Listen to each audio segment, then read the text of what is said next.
Hello, this is Dr. Jyotsna. Today we are going to discuss preventive and interceptive orthodontics. This is the content of today's seminar. It is introduction, definition and terms, rationale for early treatment, indication for early intervention, advantages and disadvantages, then preventive orthodontic procedures, interceptive orthodontic procedures, intervention of skeletal malocclusion, conclusion. What is preventive orthodontics? Graeber in 1966 defined it as the action taken to preserve the integrity of what appears to be normal occlusion at a specific time. Profit and Ackerman in 1980 has defined it as a prevention of potential interference with the occlusal development. Interceptive orthodontics.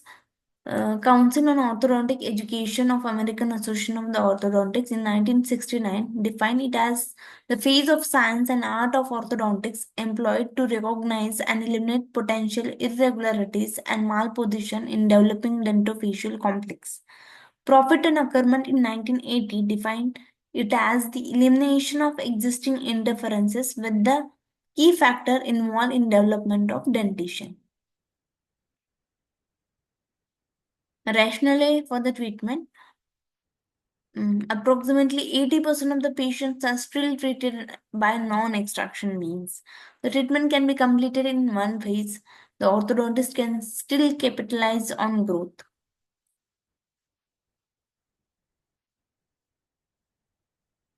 What are the indications? Skeletal and dental class 2 malocclusion. Skeletal and dental class 3 malocclusion, anterior and posterior crossbite, ankylosed teeth, maxillary midface deficiency, more than 6 mm of overjet is there, moderate incisor crowding, severe anterior and posterior lateral open bites, CLCP cases, ectopic eruptions of molars, midline discrepancies, severe tip bite with the palatal impingement, severe archlet discrepancies that require future premolar extractions, and habit. What are the advantages?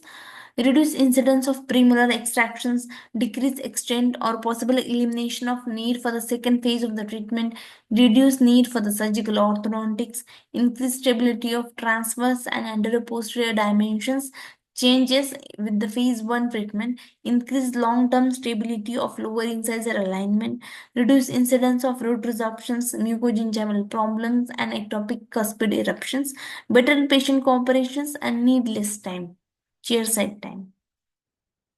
Disadvantages: decalcifications under band left for too long, impaction of maxillary canines by premature uprighting the roots of lateral incisors, impactions of maxillary second molars from distalizing first molars, patient burnout. Total treatment time is longer when considering the observation period between two stages. Preventive orthodontics include parent educations, care of deciduous dentitions and control of tooth eruptions, caries control, management of supernumerary teeth or ankylosed teeth, space maintenance, management of abnormal frenal attachment, maintenance of quadrant tooth shedding timetable, management of locked permanent first molars or ectopic eruptions, function analysis and oral habit checkup, and muscle exercise. Interceptive orthodontics include serial extraction, space regaining, correction of anterior and posterior crossbite, oral habit eliminations, muscle exercises, removal of the soft and hard tissue impediment to the path of eruptions, resolution of crowding, interception of developing skeletal malocclusion. Parental counseling, prenatal educations in that diet and nutritional counseling, control of maternal infections, advice regarding drug and medication use, advice regarding exposure to teratogens, postnatal educations, promotion of breastfeeding, nutritious diet, good oral hygiene, fluoride supplements. Care of deciduous dentitions.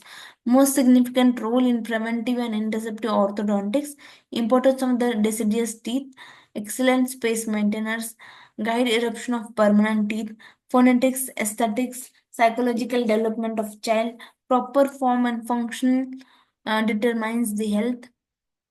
Critical period of tooth exchange. Constant vigilance is essential during critical period of tooth exchange. Dentist must be on lookout for anything that might stand in the way of development of natural occlusion. Abnormal resorption patterns, retained primary root fragments, supernumerary teeth, ankylosis of primary tooth, non-resorbing bony crypts, soft tissue barrier, possibility on overhanging restorations, all may upset the timetable at one time or another.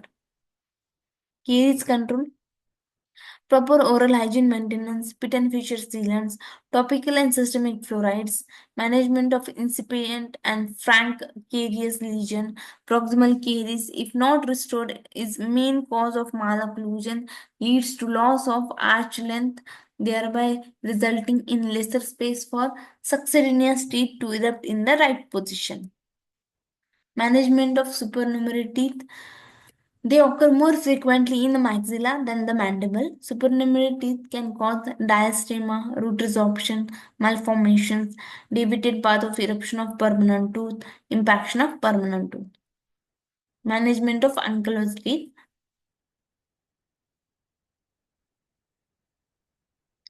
Ankylosed tooth interfere with the eruption of permanent successors. It leads to tipping of adjacent teeth, extrusion of opposite teeth, loss of arch length. It should not be routinely extracted. Proper management include clinical and radiographic evaluation and can serve as a good orthodontic anchor. When should an ankylosed primary molar can be extracted? How to detect it? Maintenance of the quadrant tooth shedding timetable. The time of eruption allows evaluation of dental age, which can be compared to the chronological age. The counterpart tooth should usually erupt between 6 months of each other. Sequence of tooth eruption is more important than the time of eruption. Causes of delay eruption. Local causes: overwritten deciduous tooth, unresolved root fragments, supernumerary tooth, cyst and tumors, ankylosis, thick and fibrous gingiva. General causes include hypothyroidism, hyperparathyroidism, and nutritional deficiencies for the delay eruption.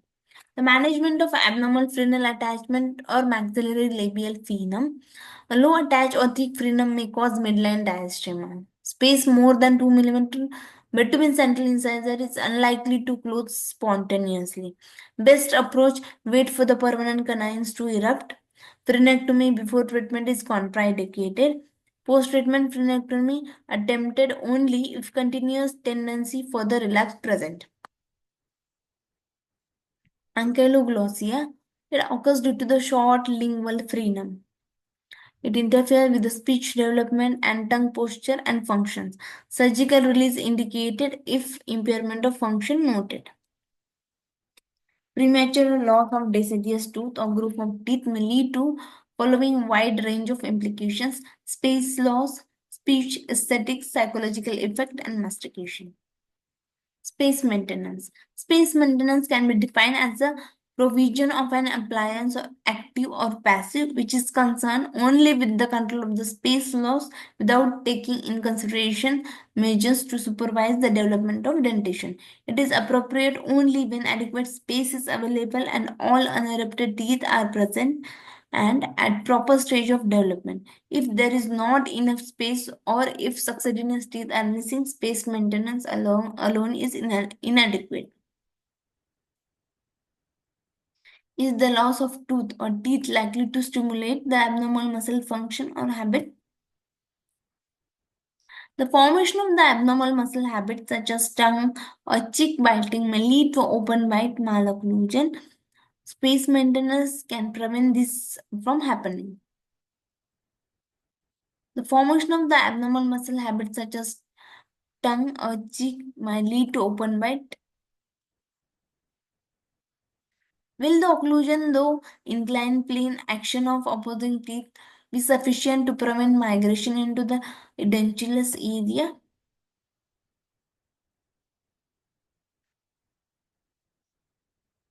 Premature loss of deciduous teeth may lead to drifting of teeth into the spaces, abnormal axial inclination, spacing, shifting of the dental midlines, and abnormal habits. Restored deciduous teeth are the best space maintainers. Space maintainer. Space maintainer is an appliance which maintains the mesodistal width of the lost primary teeth and the lost function to an extent. Fixed or removable appliances designed to preserve the space created by the premature loss of deciduous tooth. The appliance used to maintain space or regain the minor amount of the space lost so as to guide the unerupted teeth into the proper position in the arch. Ideal requirements of the space maintenance: maintain the entire residual space, restore the functions, easy to construct, strong enough to withstand the occlusal forces, permit oral hygiene maintenance, not restrict normal growth of the jaws and oral structures, not interfere with the vertical eruption of the adjacent teeth. Classifications according to Finn: it is removable, fixed or semi-fixed, with band, without band, functional or non-functional, active or passive, combination of above. According to Nakata and Stephen, based on anchorage and space available, fixed, semi-fixed type space maintenance, crown distal shoe space maintenance, crown loop, band loop, fixed type space maintenance, lingual holding arch space maintenance, Nance holding arch space maintenance, removable type space maintenance. According to Hendrickson, it is a fixed space maintainer in that class 1 non-functional type bar and loop, functional type pontic lingual arch, class 2 cantilever type, that is distal shoe band and loop, removable type space maintainers, acrylic space maintainers. When planning for the space maintainer, time elapse since loss, dental age of the patient's, amount of the bone covering the unerupted teeth, sequence of eruption of teeth, delay eruption of the permanent teeth, congenital absence of permanent teeth. Removable space maintainer can be removed by patients. It can be functional or non-functional, indications or advantages: aesthetic demands, abutment have poor strength and health, multiple loss of deciduous tooth, exert less stress on remaining teeth, permit better oral hygiene. Disadvantages or contraindications: uncooperative patients, it may be lost or broken by the patients, contraindicated in the epileptic and mentally challenged patients, and acrylic allergy. Fixed space maintenance, it can be bonded or cemented, it cannot be removed by the patients. Advantages in the epileptic or uncooperative patients: it may cause tooth decalcifications, it may not allow physiological tooth movement, and may interfere with the jaw growth. Band and loop space maintainers, it is unilateral, bilateral, fixed, non-functional, passive space maintainer. Indications: in unilateral, loss of the single posterior deciduous tooth with the distal abutment, loss of the second primary molar after eruption of the permanent first molar, bilateral, loss of the primary molar before the eruption of the permanent incisors. Contraindications: severe crowding, high caries activity, risk of decalcification. Crown and loop space maintainers. Crown and loops consist of the loop made from the metal wire which is soldered to the primary metal crown to maintain the space. It is no longer advisable to solder loop portion to the stainless steel crown because of difficult placement and removal. Teeth with the crown should be banded. Palatal arch. Maxillary, that is maxillary lingual arch. There are two types commonly used: palatal arch. Palatal is the simple that doesn't contact the anterior teeth but approximate the anterior palate. The palatal portion incorporates the acrylic button that contacted the palatal tissue, can cause soft tissue irritations. The button provides a resistance to anterior movement of teeth when used when primary molars has been lost bilaterally.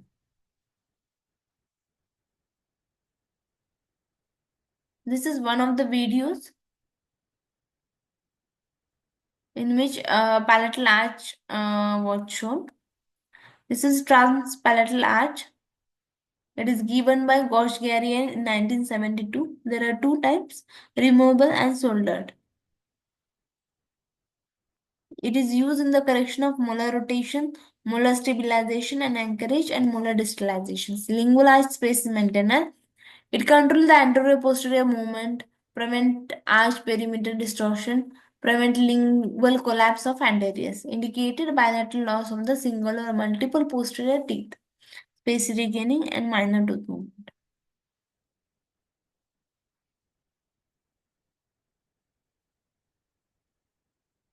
This is distal shoe space maintainer. It is given by Willets in 1932. Commonly use one described by Roche in 1914. Roche variety had a V-shaped gingival extensions, while the millet has a bar type. Advantages: eruption guidance can be used after removal of lingual extensions. Disadvantages: costly, time consuming, difficult to fabricate and adjust, fragile, shape coverage is required, non-functional, contraindicated, inadequate abundance, poor oral hygiene, medically compromised patient, congenital heart diseases, diabetic hemophilia, general debilitation. It is not used. Ectopic eruptions simply means the atypical path of eruptions, the most commonly seen in the permanent dentition. Causes a typical radiographic resorption of primary tooth root, may cause premature exfoliation of the primary teeth.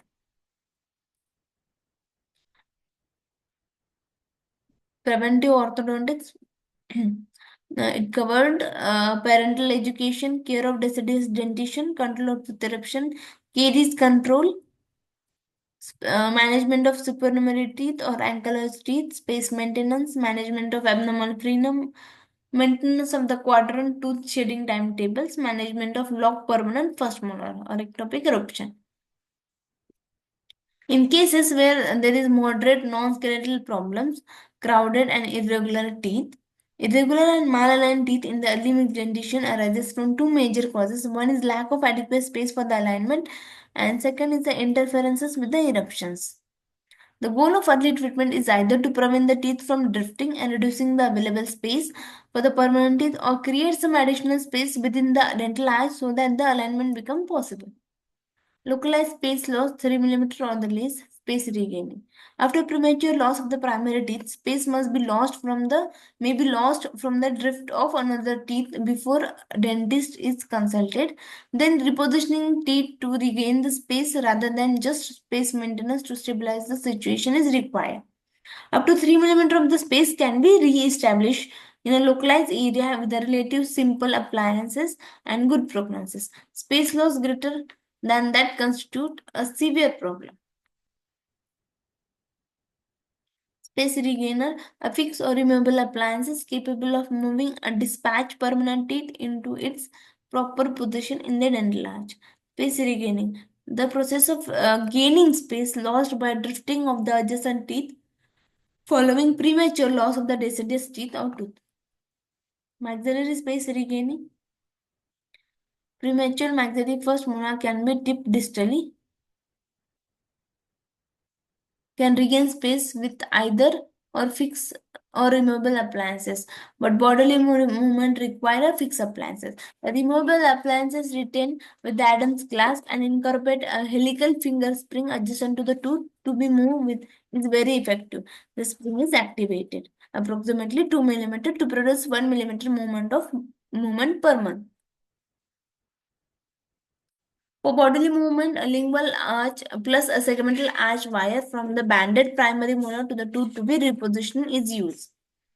When bilateral maxillary space regaining is needed, external forces via the face bow to the molar is the most effective and straightforward method.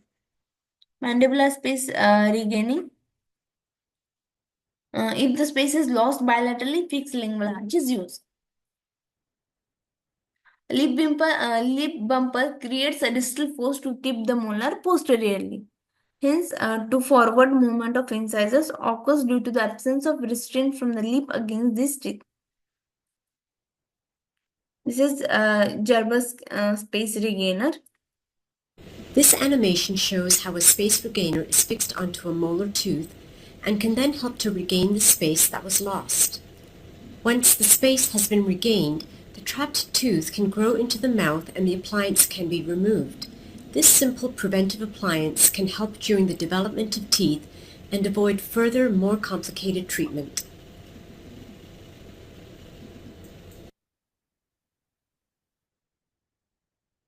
Jack screw is also helps to sterilize the molar, thereby gaining the space. Space problems of greater severity, greater than 4 millimeter, we need extraction or expansion of the arches. Very severe crowding cases, we need serial extractions. Ideal conditions for the serial extraction: a true relative severe heredity, tooth size, jaw size discrepancy, mesial step mixed dentition developing into the class 1 permanent relationship, minimum overjet relationship, minimum overbite, a facial pattern that is orthognathic or with a slight dentoalveolar protrusion. Contraindications: space dentition, class 2 or class 3 skeletal malocclusion, anodontia, oligodontia, open bite, deep bite cases, mild arch line discrepancy. Prerequisite for the serial extractions: we require IOPS, cephalogram, facial photograph, study model, and space analysis is required. Early management of congenital missing teeth. Maxillolateral incisor are the most common congenitally absent teeth. Two treatment options for the patients with the missing laterals are opening of the spaces or closing of the spaces.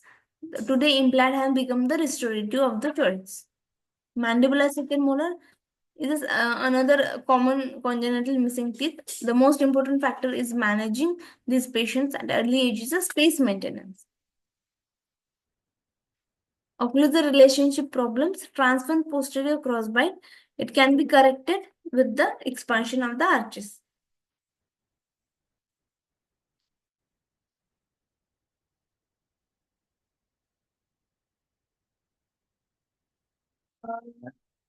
With expansion of rapid maxillary expansion, we can use cross elastics.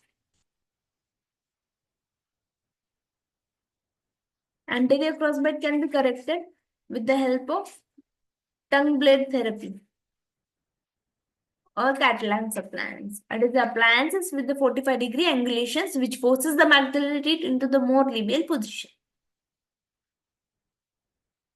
Habit, oral habits. Habit is defined as a tendency towards an act that has become a repeated performance. Habit that are perversion of normal function processes are thumb sucking, mouth breathing, abnormal swallowing habits, and tongue thrust. Effect of thumb sucking: it leads to increased overjet, anterior open bite, proclination of maxillary anteriors, lingual tipping of mandibular incisors. A child may develop tongue thrust habit as a result of open bite.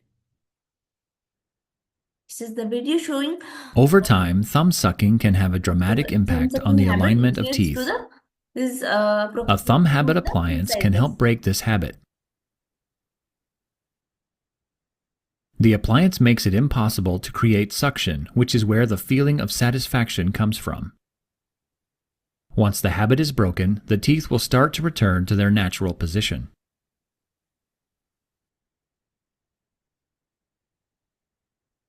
Management of thumb sucking habit. There are multiple options. One is psychological approach, mechanical and chemical approach. Success of any habit interception process largely depends upon the subject's cooperation, willingness to be helped to discontinue his habit. Thus, the parent and dentist should seek to motivate the child. Tongue thrusting. It is defined as a placement of the tongue tip forward between the incisors during swallowing, clinically present as open bite and anterior proclination. It can be intercepted using habit-breaking appliances. Patient can be trained and educated on correct technique of swallowing. Management of tongue thrust. Habit interception done. Child is taught the correct method of swallowing. Muscle exercises to the tongue can help in training it. Mouth breathing. It leads to a long face syndrome type appearance. Interceptive procedures, identification and removal of the cause. In the habitual mouth breathing, you can use oral screen appliance. Treatment step. First is the elimination of the cause. It can be surgical removal, nasal pharyngeal obstructions, allergic rhinitis to be treated, interception of the habit. If continues after removal of the cause, exercises, Physical exercises, deep breathing exercises through nose. Lip exercises, extend the lip as far as possible below and behind the maxillary incisor 15 to 30 minutes per day for 4 to 5 months. Hold paper between the lips, holding piece of card between the lips of certain dimensions. Button pull exercises, blow under lip exercises. Oral screen, it is given by Neville in 1912. It is worn at the 9 2 to 3 hours during day, maintain the lip seal. It can be modified for the tongue thrust. Oral screen with the holes. Bruxism refers to nocturnal subconscious activity. It can be done consciously or unconsciously. Approximately 250 pounds of the force per square inch lasts for 40 minutes per hour of sleep. Diagnosis: pain and discomfort around the ears when yawning or chewing. Jaw muscles that are tight or painful, especially in the morning. Dull morning headache. Teeth grinding. May lead to in wearing of the teeth. Complications: occlusal wear facet, broken filling, limitation or difficulty in jaw opening, headache, tooth sensitivity, tooth mobility. Management: psychological counseling, hypnosis, muscle relaxation, occlusal adjustment, occlusal splint. Splint is the best appliance. Treatment of the skeletal problems in children. Growth modifications, either through the functional appliances or the external forces, usually is aimed at the mandibular condyle or the maxillary suture by applying the forces directly to the teeth, and secondarily and indirectly to the skeletal structures instead of applying direct pressure to the bones. Interception of the class 2 malocclusion. As a class 2 malocclusion due to the excessive maxillary overgrowth and due to the mandibular deficiency. It can be treated with the myofunctional appliances.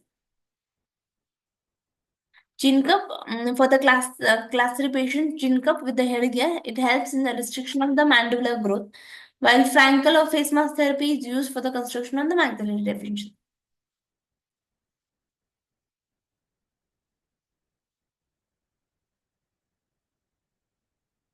Certain indications and contraindications given.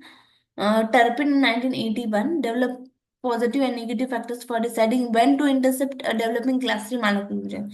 Positive factors: good facial aesthetic, mild skeletal discrepancy, no familial prognathism, symmetric condylar growth, growing patients with good cooperations. Negative factors: severe skeletal disharmony, poor facial aesthetic, asymmetric condylar complete. Early treatment is considered for the patients with the positive factor. Concluding this seminar, the malocclusion may be accepted or be treated in a variety of ways. All treatment methods have advantages and disadvantages for the individual patients.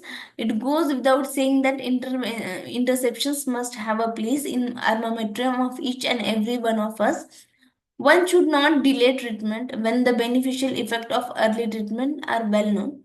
In the treatment at early ages, the orthodontist can reasonably become a redirector of the growth pattern rather than solely concerned about the tooth position. In a way, we as orthodontists can play an important role in posturing and molding the foundation for the teeth rather than solely redistributing the teeth along the foundation. Thank you.